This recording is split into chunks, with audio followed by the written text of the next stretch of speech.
So on the one hand, I have the biblical obligation to support my father and fill his needs. Very good.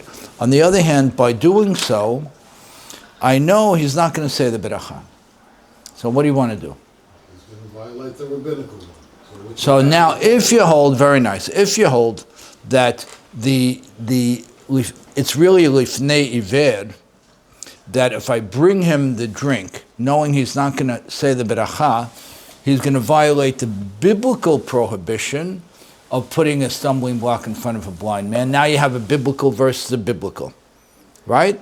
I have a biblical imperative to honor him. I have a biblical prohibition not to put a stumbling block before him, right? But to your point, what we saw is that in this type of stumbling block of him potentially not saying the beracha is not biblical, it's drop down, it's rabbinic. Even if it was biblical, Rabbi. Okay. You're going to not bring your father water? Very good. Good. Even if it was biblical, I'm not going to bring my father water? That's the question. Very good. It's not a question. It's not a question. Excellent. And where we end up is, it's not a question. But you know what? You were bothered by that, right? Yes. Good. Excellent. So was I, and so was a lot of people. You're going to be much more bothered by what you're going to hear this morning. That's why we're here. Okay. Ready? Ready? Mishaya osek b'Torah. Someone's learning. B'nizdamen fanav mitzvat kibud avaim. And he was given the opportunity to do a mitzvah, to get something for his father, to take his mother to the doctor. Yaseh ha-mitzvah v'yachzor miyad l'torato. Do the mitzvah, but go immediately back to studying your Torah, right? Go immediately back. Aba'im kiyum mitzvat kibud avaim monea mimenu et etzem talmudo. If doing the mitzvah of kibud avaim, ongoing doing of the mitzvah, is going to take him away from his learning, ובגלל קיום מצווה זו נמנע ממנו מללמוד בישיבה או לקבוע עיתים לתורה, if as a result of his kibud avaim, he's not going to be able to do his regular seder of learning, he's not going to be able to be in the yeshiva like he was set up to be, יניח כבוד אביו ואמו ויעסוק בתורה. Whoa. Leave the mitzvah of honoring your parent and go learn. Okay, we have some work to do here. When you say leave, I'm just reading what Maran wrote. Yaniach. what's the period of time? Excellent. Yaniach. Leave it. Let it aside. Beautiful. Ve'yasok b'Torah. Degadol Talmud Torah yoter mikibud avaim. His premises, the headline is, that's why we're here.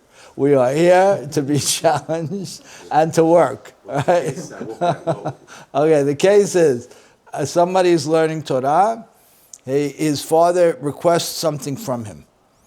So, should I leave my learning and fill the request or not? He says, if you're going to leave the learning and go right back, okay, leave the learning and go right back. But, what does it mean? Very nice. But if you have to substantially leave your learning, don't leave. If you have to substantially leave your learning, don't leave. Oh, what are you talking about? And not take your mother to the doctor. That's what it sounds like. Okay, we're just getting into it. So it must be that so many people read this stuff literally without dissecting it, and that's why we view the world in that sect. That's exactly right. That's exactly right. Because it says it. That's right. And you could show a guy, look what it says. That's exactly right. And that's why it has to be worked. You have to, there has to be chokhmah. You have to put your brain to something, right? He said yesterday, he goes, use your heart and use your brain. That's right. Learning. That's right. I thought it was great. So now we're going to go down the road with that thing.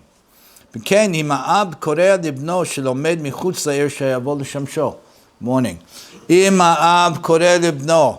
The father calls to his son, who lives in another place outside the city, to come back and help him. אין לבן לבטל תורה ולבוא מעיר לעיר כדי לטפל באביו. The son doesn't have to stop his Torah learning and come back and fulfill his father's request. 1 second. I have a deoraita of Torah learning, biblical obligation.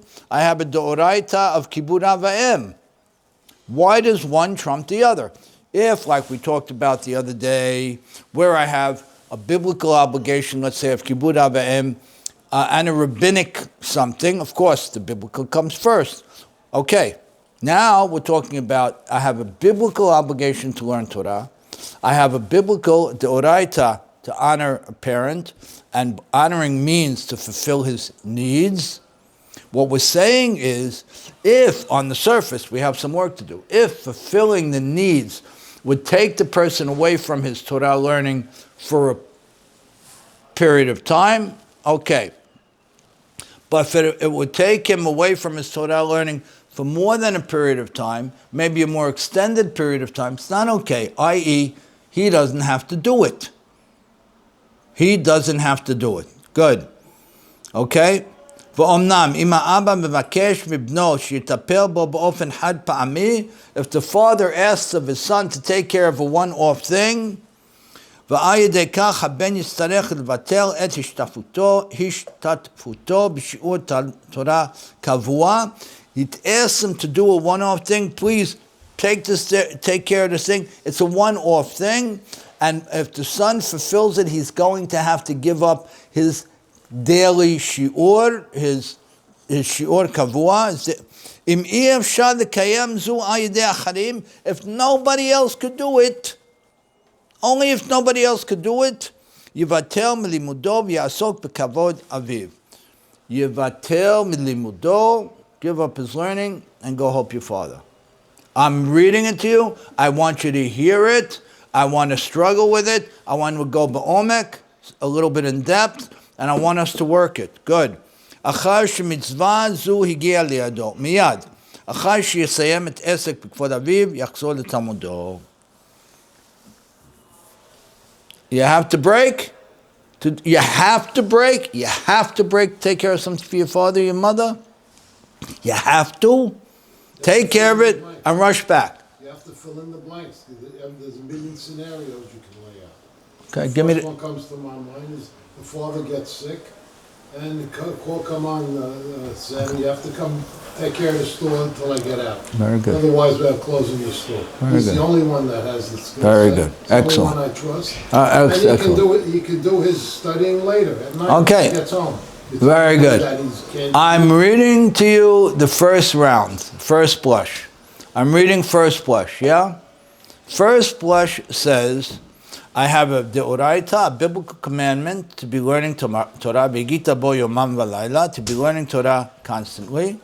I have a biblical commandments of honoring, fearing, respecting, being in awe, serving my father and mother. They're both biblical. They both sit up here, right, Chacham? Now you're telling me that this biblical trumps this biblical. Why? That's your question, right? I'm reframing your question in more sort of learning terminology, right? If you're going to tell me that this is a deoraita, right, Morris? This is a deoraita, and that's a deoraita. Forget about the human side for a minute. I want you to forget about the human side. We're all struggling with the human side when we read this, first and foremost. But forget about the human side, and let's just talk about the black and white halachic side, right? I have a biblical commandment to learn Torah. I have a biblical commandment to serve my parent, right? The biblical commandment to serve my parent seems like a greater imperative. Why? Go back and do it after. Stay up another hour. Don't sleep so many hours that night. So what's going on here? What's going on here when the rabbi's right?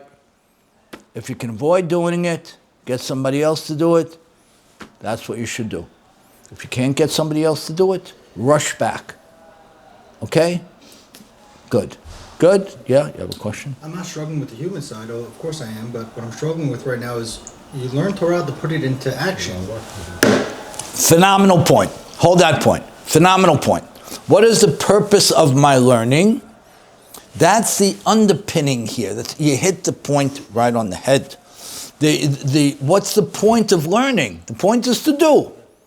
So 1 second. The whole point of my learning is to effectuate, is to activate. My learning is to do. But we're saying something more here. We're saying your learning is to do. Of course that's true. But we're also saying the learning is the learning is the learning. And that's an action in itself. But I want you to hold that question, because that's a fundamental question. Okay, we're gonna go a little more in here, because this is a very hard point. Okay? And it's very easy to say, you know what? We're gonna run with the human side, because that's what we feel is right. That's we strongly feel is right? Relatable. It's relatable. Very good. But we can't ignore what's written. So we're going to get a little more into the weeds than we might typically do, because I want to break heads on this point so that we get it. Gemara Megillah, Masechet Megillah, the Talmud Megillah, Amil Gadol Talmud Torah Yoter Mikibud Aveim. Black and white in the Megillah, in Masechet Megillah, it says that Talmud Torah is greater. There's a greater mitzvah than respecting a parent. And Harambam, in his Hilchot Mamrim, he paskins the same way. So now I have a Gemara, I have Harambam. The Talmud Torah Gadol Mikibud Aveim. That Talmud Torah is more important. V'gam b'Shulchan Aruch. Shulchan Aruch paskins the same way. V'katav Prisha. The Prisha writes on the Shulchan Aruch, Hilkach en sarich levatel mibudo k'dei lelech lechavdam. Prisha, one of the people who writes on the Shulchan Aruch, says, because the Gemara, Harambam, Maran, bring down that it's true, Kibbud Avayim is a massively important mitzvah, but Talmud Torah is more important. Because of that, the Prisha writes, the takeaway is that I don't have to stop my learning in order to fulfill Kibbud Avayim, because my learning is more important. Okay, good. ובספר כיבוד ומורה הביא גם כן בשם שבות מים רבים, אמנם הפרי חדש כתב, דהיינו דווקא לחוץ לעיר. So now they're saying we have several generalizations here about this thing that say that Talmud Torah is a biblical obligation, Kibbud Avayim is a biblical obligation, but guess what? There's a pecking order within the biblical and the biblical. That's our nuance here. You're going to tell me, which makes very logical sense, that there's biblical. A biblical is biblical is biblical. Gamanu. And then there's rabbinic. In practical terms, we look at them both on the same level, but if you have to stack one against the other, stack your deoraita against your derabanan, tell me your biblical is more important. If I'm forced to make a choice between one and another, I'm going to choose the biblical. But now you're telling me there's a pecking order in the biblical halachot as well. Right? Good. Where did you get this from?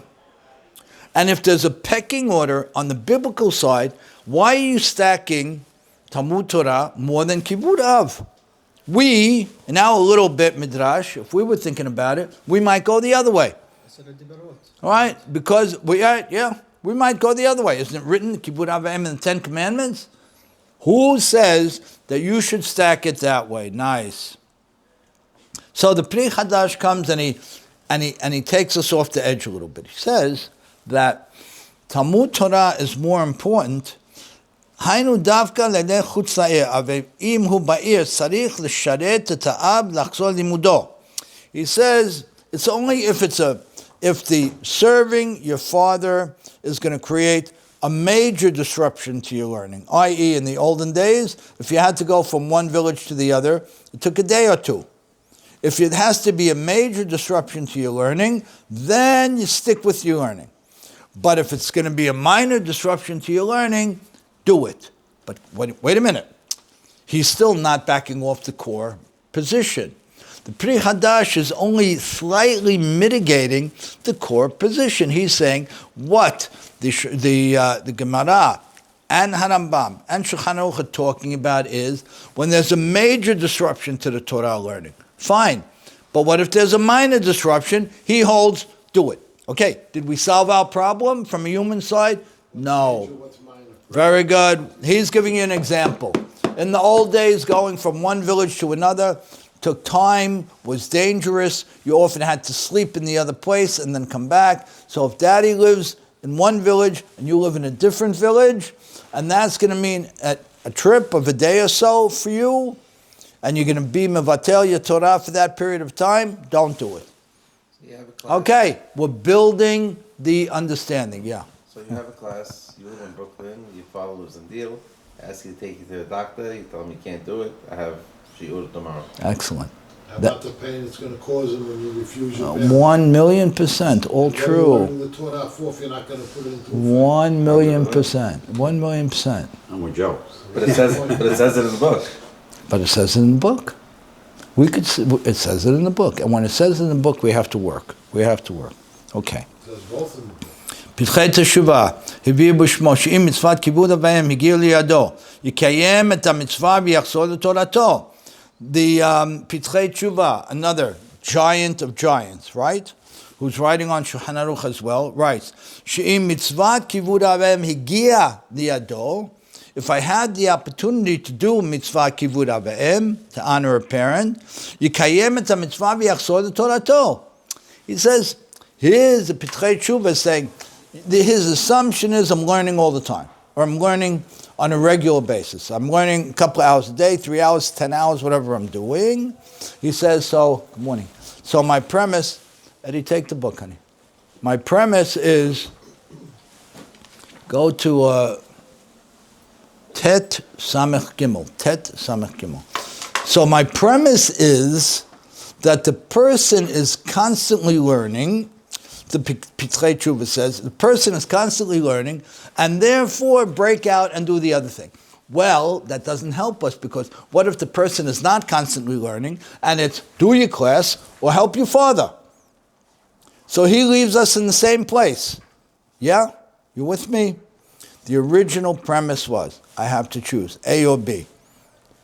Right, honey? Right, Isaac? I have to choose A or B. Yeah? Mm-hmm. A or B. Yeah? Go. Choose A or B for that moment. For that moment. You can come back and do B afterwards. Okay.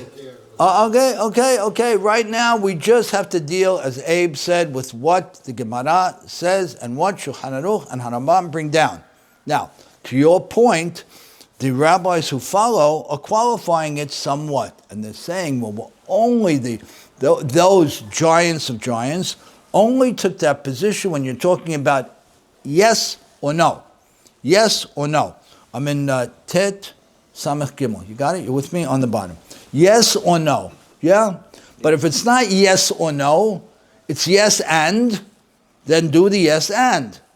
In other words, keep your overall learning structure, but break away for a bit. But that doesn't help us, because it still says your Torah learning is 100% more important, and that's what you should do. So far, that's where we are. Good.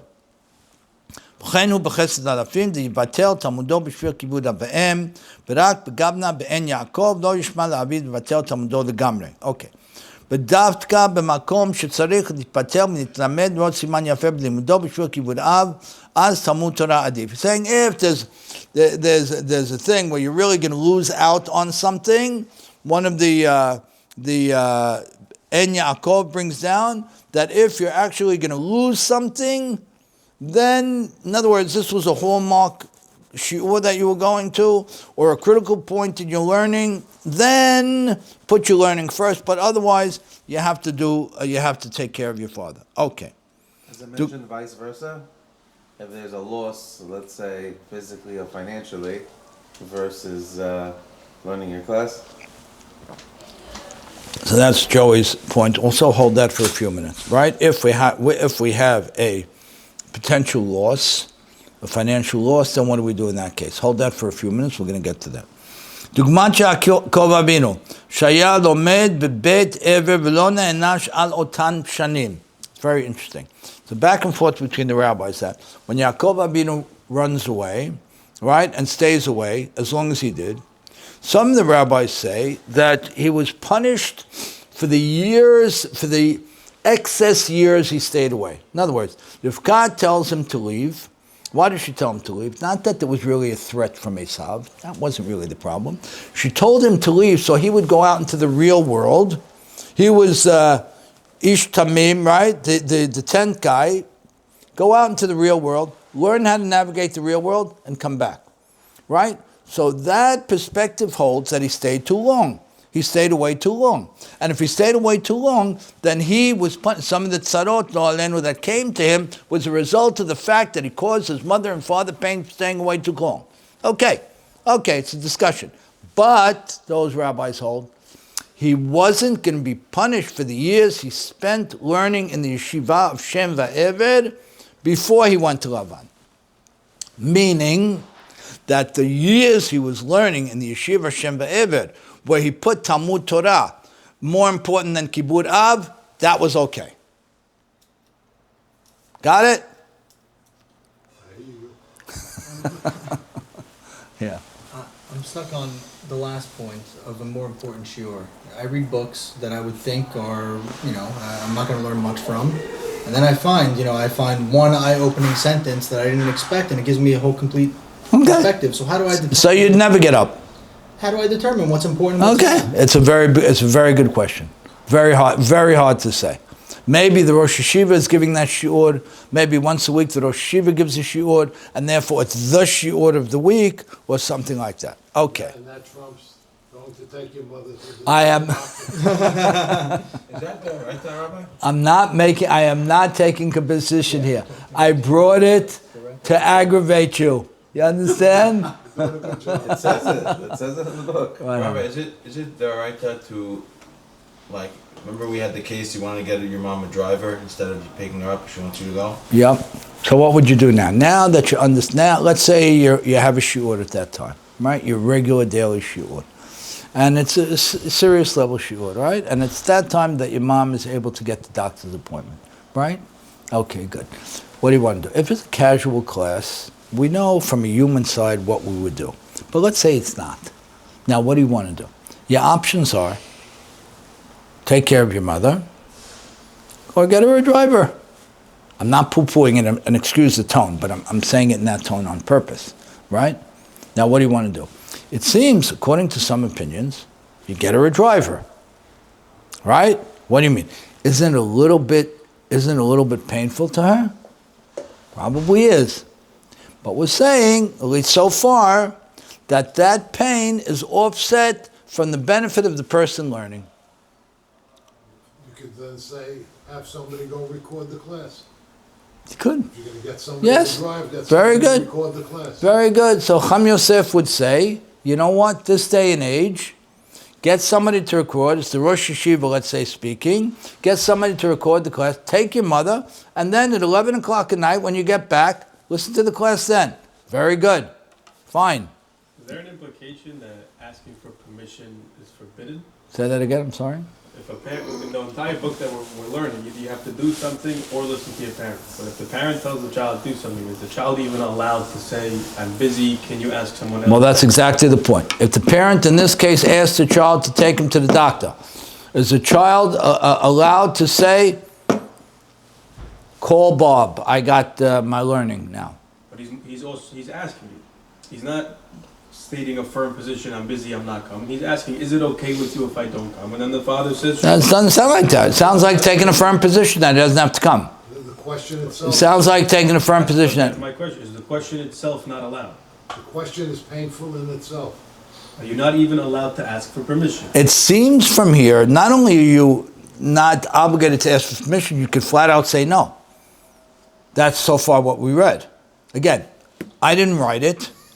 And to Abe's point, this is what Maran, Gemara, Maran, Harambam, Maran are writing. I wonder if any of them were ever tested like that. Okay, we're just going, yeah. We know a live case. I remember it blew our minds. We had in the family a grandma's arayat that a grandchild missed because the rabbi told him he really shouldn't go because he has to be at the class. Okay, that's exactly what we're talking And about. till today, our minds exploded. Yeah. And I'll tell you, it also, I don't know if we're going to post this class. Maybe we shouldn't post this class. Getting enough flack already. We let enough of the It thing. caused a negative taste because the family was like, what are they teaching him anyway? That's religion. What's he learning? What's it? Yeah, it was an uproar. I hear it. I hear it. I hear it. I want to rip the Band-Aid off on this thing and work it, okay? And work it. Okay, good. Very good. Okay. Is there any obligation on the parent now to accommodate the son? Sounds like it. Sounds like there is. If the mother, what if the mother Morning, Jeffrey. Thank you. refuses Duchamim. to go to the doctor? I think that was the case, right? Huh? What's that? The mother said, I'm not going. They said, we got your driver. Mom said, I'm not going. I'm not going unless you take me. Good. It sounds like the mother shouldn't say that. Sounds like the mother shouldn't say that. That's what we got so far. Yeah. Okay.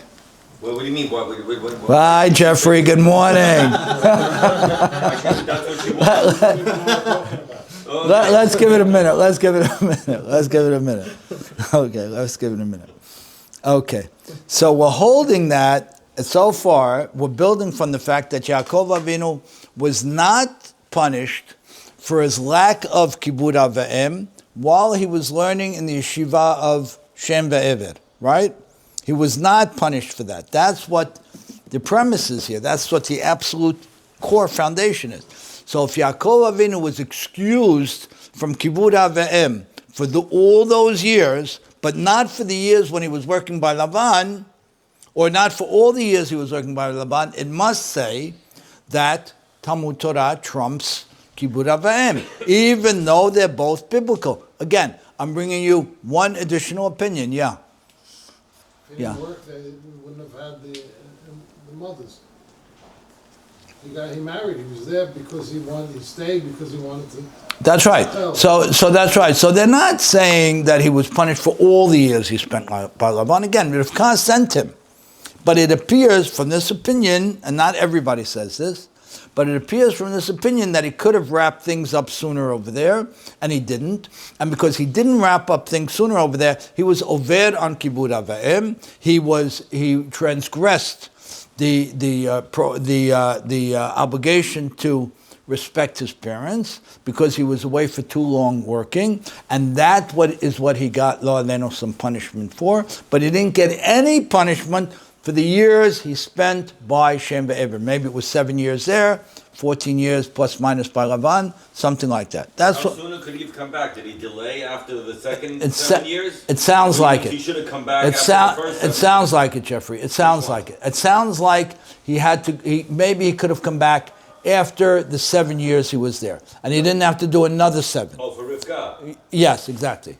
Okay, I don't know. We're not getting into it in depth now, but yes, something like that. Maybe he could have come back a year earlier. Maybe he could have come back 2 weeks earlier. So did he delay after marrying Rivka? It sounds like it. Oh, okay. Very good. After marrying. Excellent. It's after marrying Rachel. After marrying Rachel. Right. Does it matter? Here's the deal. Huh? Oh, if he delayed Did the parents ask him to come home? after he married. No? So we have a biblical Oh. commandment to move home? Beauty. Beauty. After this. You heard Marissa's point? Say your point again. Say your point again. I don't understand why we have a biblical commandment to be near our parents. By the way, this is a guy who's studying it in a way college. But these questions are not jaded, so don't worry about that. Huh? Right.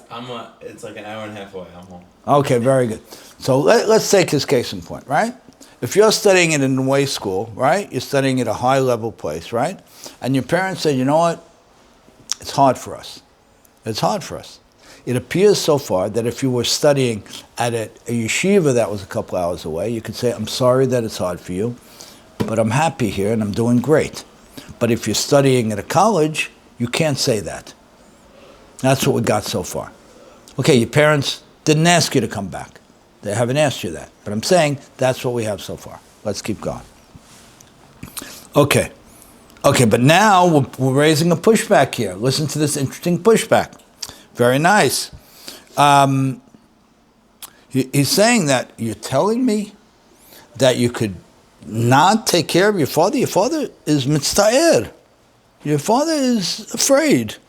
Or he needs to go to the doctor. Or he doesn't know how to take the... He's afraid. He's mitztaer.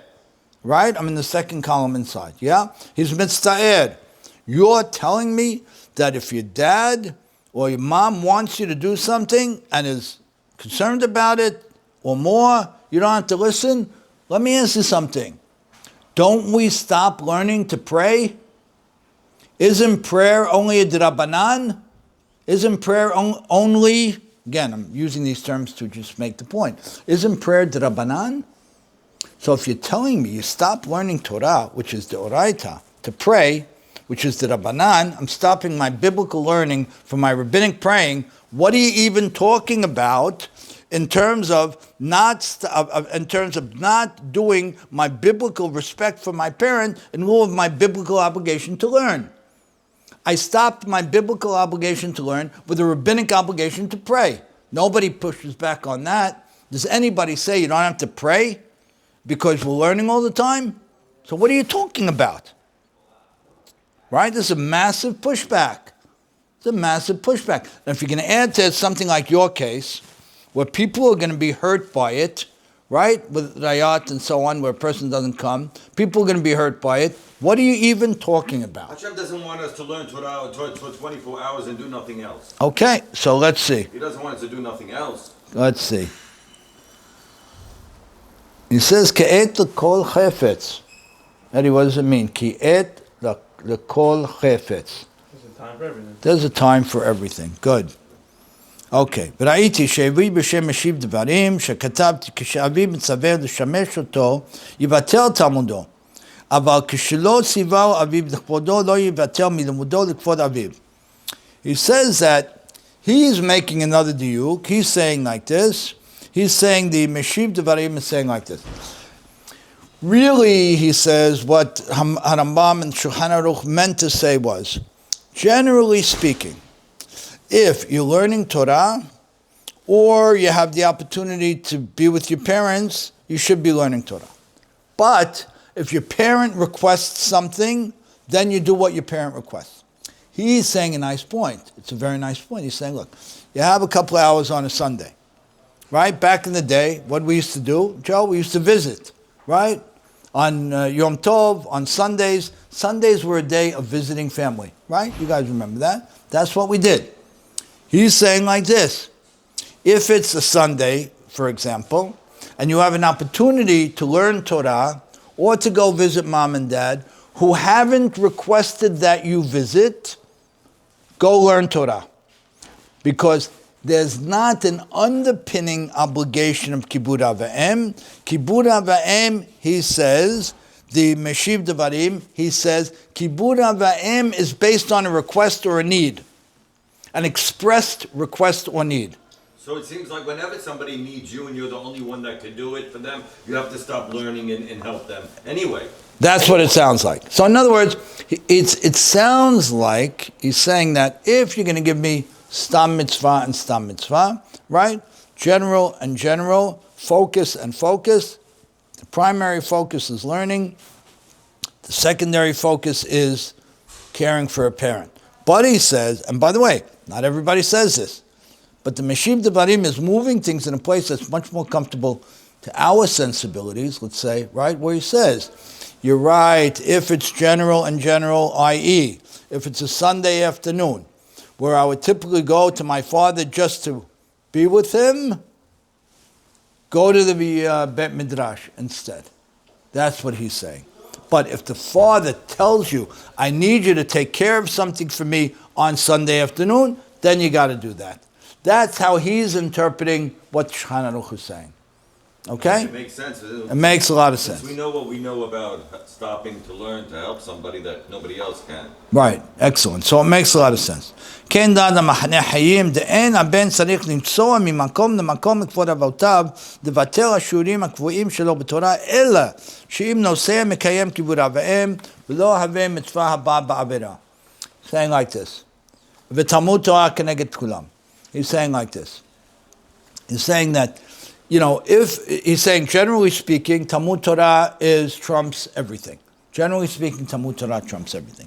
So if you're in a place where you have the opportunity to learn Torah or to go visit, let's say, mom and dad, you go learn Torah. On the other hand, if it's a direct request, according to these last few giant rabbis, then you would go with the direct request. Fine. So you have to. The parent has to ask. The parents would have to ask according to A lot this of opinion. times, right? Or the parent has pride and they don't want to ask. They don't want to It ask. happens a lot. Exactly. But they need you to do it. But based on this, you needed to do it. They need you to do If you it. know you need to do it, If you know you need to do it, now's the question. Now you have an interesting question, right? Your parents don't ask, but you know they need it. So now, they didn't formally ask. So according to this opinion, the Mahaneh Chaim, right? They didn't formally ask, but you know they need it. So would you call that enough of an ask to be demanded upon, to be Mahabed Ava'em, to honor your parent? According to the Mahaneh Chaim, what would you say? It doesn't sound like it. I don't know. You might reason that. What's your definition of need? Good, very good. Or expressed. Or expression, very good. So he would say maybe, or Obadiah would say, right? He would say that really what we're talking about here is really what triggers the obligation to be b'chabed, a request. And by the way, that's what most people hold. That what triggers my obligation to do something for my father when he requests it, right? That doesn't mean you can ever disrespect a parent. But when we're talking about the basic needs that the Shulchan Aruch brings down, that we're obligated to do, it's based on request. What if they can't talk? What if they can't speak? Okay, they can't speak, then it's a different thing. You know they need something. You know they need. Maybe it's a higher threshold of need if they didn't ask. But still, need has to come into play. Very good. Okay, very good. You would say that, you know what? From my perspective, the Habed Av, right, doesn't demand that he ask me to do it. It's intuitive. It's common sense. I know my father doesn't walk well right now. I know he doesn't walk well. I'm going to go to his house. I'm going to give up my class in the morning, you would say, right? You might say. I'm going to give up my class before Minyan. I'm going to go to his house, and I'm going to walk him to shul, because I know if I don't do that, he might fall. But what do you mean? He never fell. Okay, but he's of a certain place. I'm bringing you an example to make your point stronger. What if you're going to say, he never made a formal request? Now, do I have to use my head in this case or not?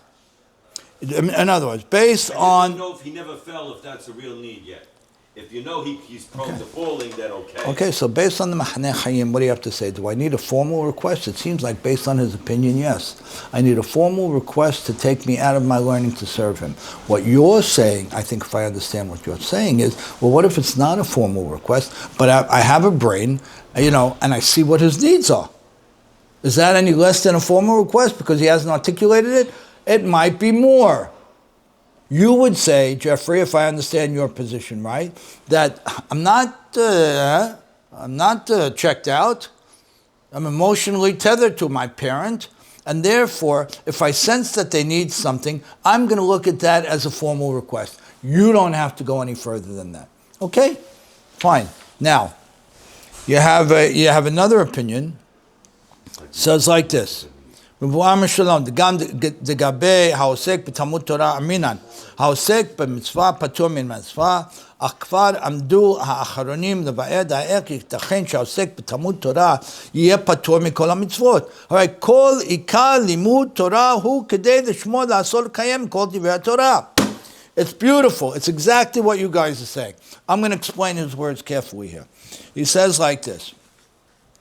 He says that Kvar Amdu Hachonim, the later rabbis, have come to explain the following. That Ha'ech Yitachen, how could it be, they say, Sha'osek, that the person is engaged in Talmud Torah, in learning, will be patur, will be exempt from all the other mitzvot. How could it be? Hare kol ikar limud Torah hu kedei lishmor la'asor kayem. The whole point of learning Torah is to protect and fulfill all the mitzvot. And not just to know. So what's the point? The point of knowing is doing. If the point of knowing is doing, how are you telling me that you can know but don't do. Fabulous. It's a fabulous pushback. Fabulous pushback, right? You with me, Joe? If the point of learning is to do, now you're telling me the point of learning is to do. The point of learning isn't to learn. The point of learning is to do. If the point of learning was to learn, you could tell me, do the learning. Don't do the doing. Not only to do, but primarily to do. Yeah. Okay, let's see. He's saying like this. איך ייתכן שהעוסק בתלמוד תורה יהיה פטור מכל המצוות? הרי כל עיקר לימוד תורה הוא כדי לשמור, לעשות, לקיים כל דברי התורה. ולא המדרש העיקר אלא המעשה. The learning is not the key, but action. Right? Beautiful. ואם נפטור אותו מלקיים את המצוות, מצד דין העוסק במצווה פטור ממצווה, אם כן לא יקיים מצוות. Right? He says, if we're going to go to the point, you with me, Morris? If we're going to go to the point where we say that haosek b'mitzvah patur mitzvah, no problem. If I'm involved in two action-related mitzvot, if I'm doing something on an actionable level, I'm patur from doing, I'm exempt from doing the other thing on an actionable level, because I can only act on one thing at a time. But if you're telling me the point of learning is to do, how are you even suggesting that I stay with the learning and ignore the doing? That's their pushback. ועל כוכך לגבי תלמוד תורה לא נאמר היי דינה דעוסק במצווה פטור מן המצווה, מעתה עמי הרמב"ם פסק שלמוד תורה ואחר כך יישא אישה. Says like this. Says maybe it's true about everything else, because they're trying to figure out the positions that the Rishonim take, that the earlier rabbis take. He says, maybe true about everything else. Maybe when I say that a person who's involved in a certain mitzvah is exempt from other mitzvot, it's everything but learning Torah. And maybe because learning Torah is a be-all and end-all, that's exempt. And if you're learning Torah, you don't have to think about anything else. You're telling me that the criteria of learning is to do, it's true, except for learning. And that's why they say, the rabbis go back and forth on someone is learning Torah, right? And he has a question. His question is, if he goes to get married, he's going to have to work to support his wife and ultimately his family and give up time from his learning. What should he do? Of course he should do that. Right? It's the first mitzvah in the Torah. First mitzvah in the Torah, right? I don't understand. Then we give the example before praying. Then we would not stop to pray. Then we would not stop to pray if it was a quote. Excellent, Jeffrey. Even stronger, to your point, excellent. Even stronger, because Priya B'Divya, having at least one son and one daughter, is the first biblical commandment. It's more than praying. Much more than praying, right? Exactly. So how are you going to tell me that certain rabbis allowed certain people to push off them getting married because they were learning? How is that possible? Yeah? There could be Joe? other factors. How is it possible, right? The Rambam did not say that you could be exempt on that, but other people did. Other So people push off did. or not getting married at all are two different things, though. Pushing it off, yeah. Pushing it off to when? Wait. What's pushing? Wait. No, when he's not learning? Pushing it off to when he's not learning? What does it mean, pushing off? I mean, So, he's going to be learning. Let's say he's there's- going to be learning all his life. What do you mean That's right. pushing it off? There's a strong opinion that says, When do you push it off to? there's a strong opinion that says that you push it off. To when? Push it off. To when he's not learning? Wait. Yeah. You push it off to when he's Push still it off. learning, so You push it off and push it off. And That's push it right. off. You push it off. That's right. Indefinitely. Indefinitely. That's right. That's right. These conversations, are we talking about the better road to take, or if you pick one over the other, you might have even done negative? Say that again. I mean, we're saying either tend to your parents or learn Torah, or do this mitzvah or learn Torah. Depending on whichever one you pick, is it just which one's better, or if you pick the wrong one, you're now doing negative? No, we're saying which one's better. Don't get up. Don't leave the class. If a guy makes a decision, his father didn't ask him for something, but he went to do it and he left the class, is he now doing mitzvah ba'aba avera by tending to the father? That's the question. or it's just a better road of which one to pick. I It don't would know. seem the best It thing sounds to do is like to it get might be the somebody first else- option. Huh? Somebody else to help the parent. Okay. That would seem like to be the best thing to do. Okay, so that means that Torah learning is more important. Get somebody else. Yeah. I might have a potential solution here. You tell me if I'm right or wrong. Right. What if you do it with enough intention and meaning that the action is learning? Say that again. If you do it with enough intention and mindfulness, by doing the action, you're learning. Okay, good. That's a nice way to back into a nice back into answer. I don't see that yet. I love it, but I don't see it here. All right, a little bit more, gentlemen.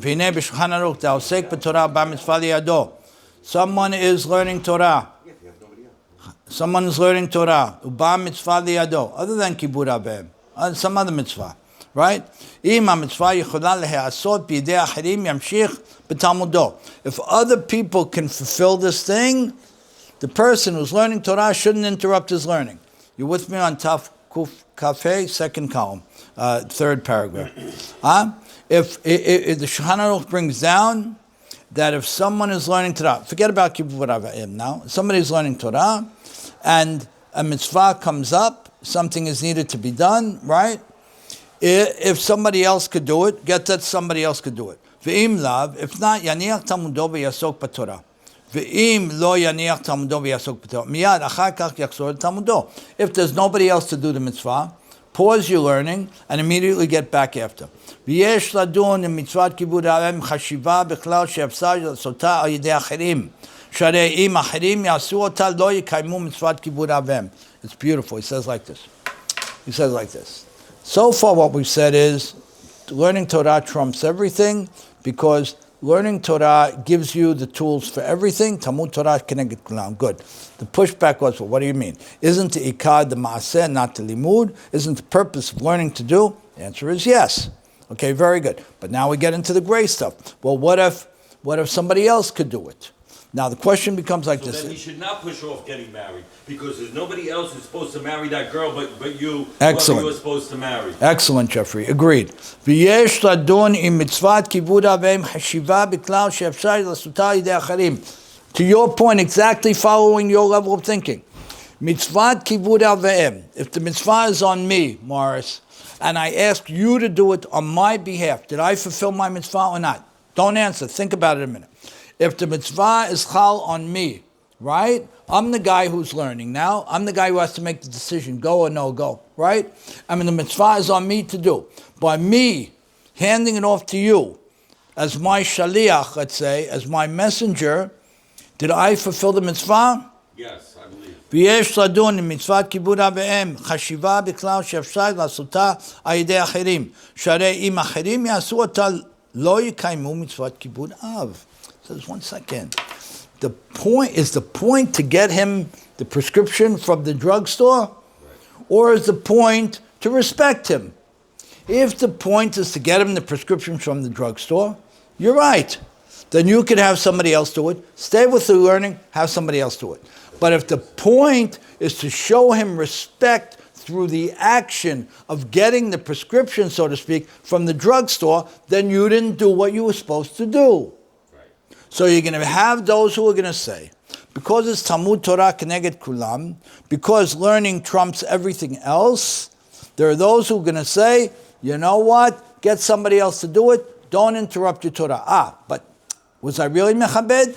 You didn't fulfill the spirit of the law, but you got him done what he had to do. But the pushback to that's going to be, I didn't fulfill it at all. And that's problematic. Good. Let's go a little further.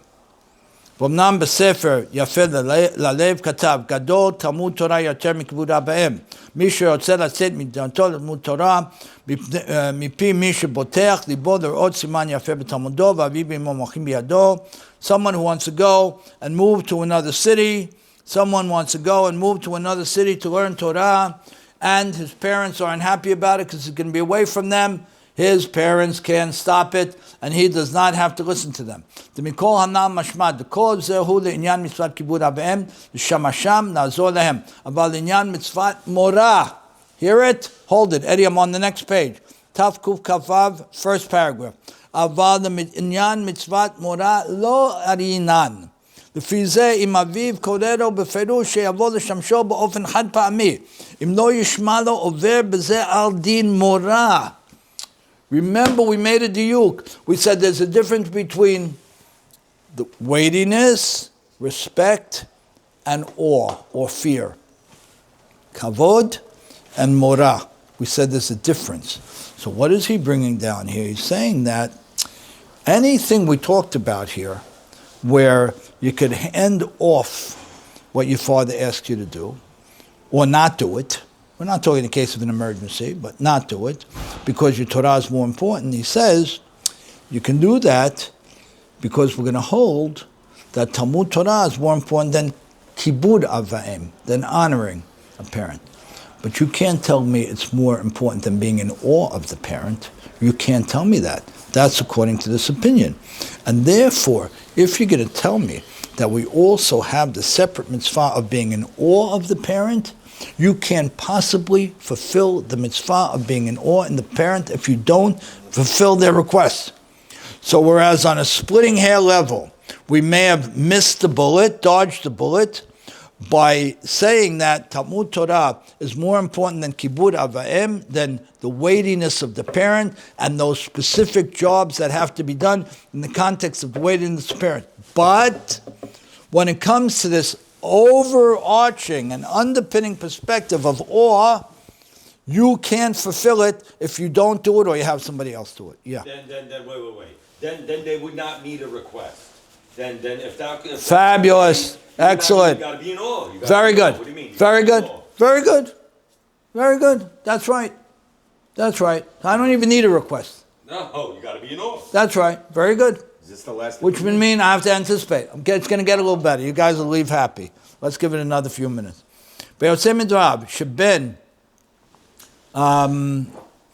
So many of they bring something from Masechet Kiddushin, and we'll hold it. We'll do it another time. But she'en Talmud Torah gadol mimorah, rak mikibud. It's a beautiful diuk, right? Talmud Torah is not greater than kibud, which is greater than kibud, which is to fill the practical needs of my parent. I could have somebody else do it. I could not do it. Again, if there's an extreme need, we're not talking about that. We're talking about a basic need, right? Because we're going to hold that Talmud Torah is bigger than kibud, than the practical creature comforts, food, clothing, that the son, daughter is obligated to on behalf of the parent when they request it. But there's an overarching perspective of morah, of being in awe. You can't tell me, many of these rabbis say, that the Talmud Torah, learning Torah, is more important than being in awe. You can't tell me that. And because of that, we're going to say you have a different level of obligation and responsiveness. Yeah. The spirit of the law is more important than the practical.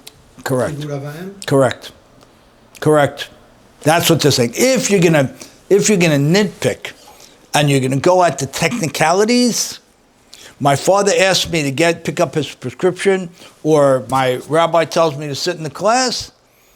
Not according to everybody, but according to a lot of opinions, I got to sit in the class. Send somebody to get the prescription for him. Let him get it tomorrow. On the other hand, we have this perspective of awe. Awe doesn't start and stop with a request. Awe is awe. Awe is permanent. Awe is every minute. Awe is a mindset. And what if they ask for something they don't really need? Okay, very good. Very good. Okay, I have to see. But now we're saying that we have this added point called awe. It's beautiful. הלומד תורה שאביו ציווה להפסיק תלמודו לעשות עבורו איזה דבר. אם לא יעשה עובר על דין מורא. וחייב להפסיק מלימודו לעשות רצון אביו. If he doesn't do what his father asks, he doesn't necessarily transgress kibud avaim, because according to the giants of the giants, learning is more important than the mitzvah of taking care of the basic needs. But you can't tell me that learning is more important than the state of awe and fear that a child must be in. לפי דבריו, מה שכתב מרן בשולחן ערוך, שאם אביו מוחה ביד הבן שלא ימות בעיר אחרת, שאינו צריך לשמור לו, אינו מפני שאביו צריך לשמשו, אלא היינו משום שאביו חושש פוטו, okay, something else. ולא יקרא סותר את דבריו ועובד על מורא, וכיוון שאין הדבר נוגע, okay, just like this. What if the father says, I don't want you to move away to another town and learn? He holds that according to how he's explaining Shulchan Aruch, the awe, the sense of being in awe of daddy doesn't apply here. He's saying it doesn't apply here. He's saying because over here the benefit to the child is a great, great thing. Okay, so I'm going to give you one final point from the Hazon Ish, and then that throws everything on its head. The benefit of learning Torah is not as great? Huh? The benefit of learning Torah is not as great? It is. Moving to another city? No, he's saying like this. He's saying like this. Moving to another city, you might not violate the awe either. So then for sure learning So then you can do it. So then for learning sure you could learn Torah. Right, that's what he says. But, I'm going to bring you one final case. בספר מעשה איש, חלק מספר על הגאון החזון איש, בבן ישיבה אחד שאמו הייתה זקוקה לעבור ניתוח. Talks about the story with the Chazon Ish, right? Where a yeshiva student's mother, Lo Alenu, was going through an operation. After the surgery, she had to stay in a place where she would heal over an extended period of time. And her son learned in a yeshiva in another town. The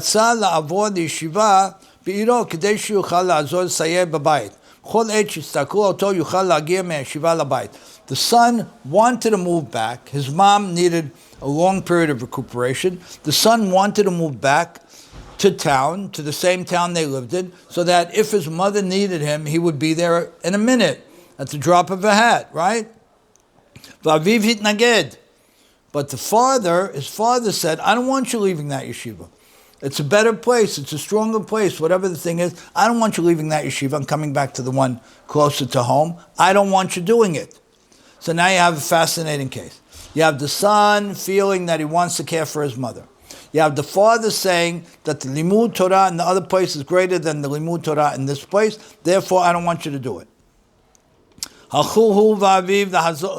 Hazon Ish. They went to the giant of the generation, one of the greatest giants of all time. And he thought about it. Vehishiv, Shaben Sodek, that the son is right. Ki bachor yeshiva eino patur mikibud em be'im hu mechuyav v'gam hu mechuyav bechesed. He brings a beautiful, beautiful, beautiful thing. He says like this: the son wanted to come home to a yeshiva close to home to take care of his mother. Oh, he'll still be learning. Still be learning, but come to your yeshiva closer to home. The father didn't want him to come home because it says you're in a much higher level place, stay where you are. What did the Chazon Ish say? Beautiful. He says that Bachor Yeshiva eino patur mikibud ab.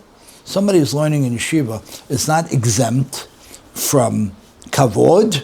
We saw some other opinion that said he's exempt from kavod. He's only obligated to morah, to or. He says no, the Chazon Ish said not. And he adds to it something beautiful. Gam hu mechuyav bechesed. Says there's another beautiful element here. He says that this mitzvah has two components. Kibud Abba has two components. One component is the weightiness and the respect that you have to give to a parent, and the other is chesed. Now this is beautiful. It's important to think about. It's important to think about. It's saying that sometimes, not all that often, you have a mitzvah. In this case, it's the comforts of the parent, right?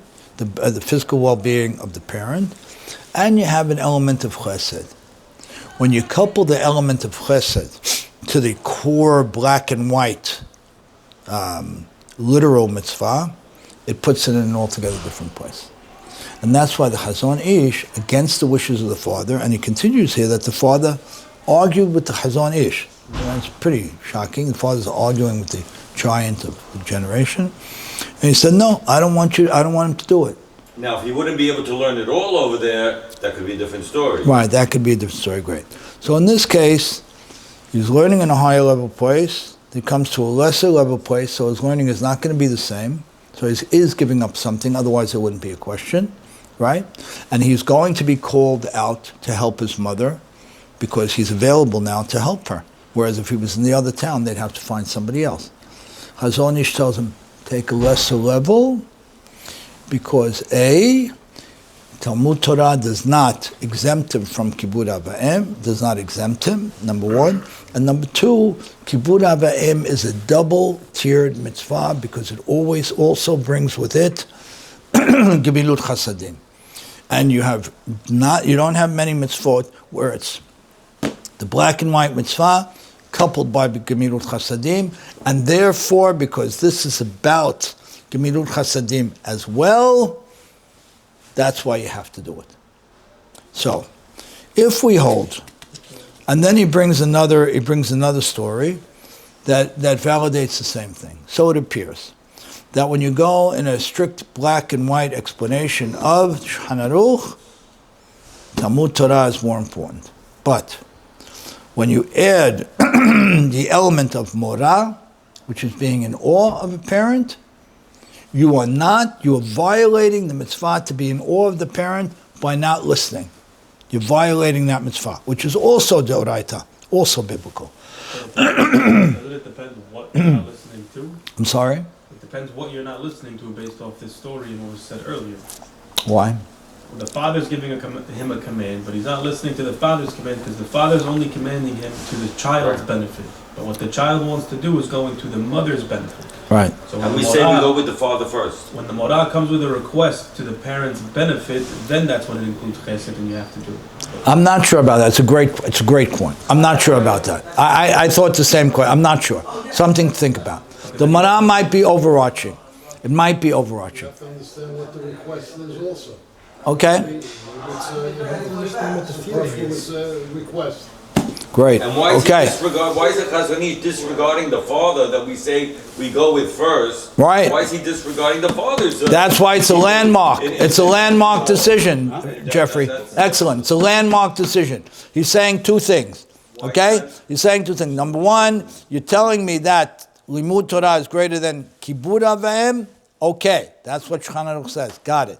But you're telling me it's greater than Morah? Answer is no, he says. And he also adds, he says, and in the context of caring for a parent who is in pain or recuperating, there's also an element of Gemilut Chasadim there. And when you add the Gemilut Chasadim to the Morah, there's nothing to talk about. That's what he says. Baruch Adonai Le'olam, amen v'amen.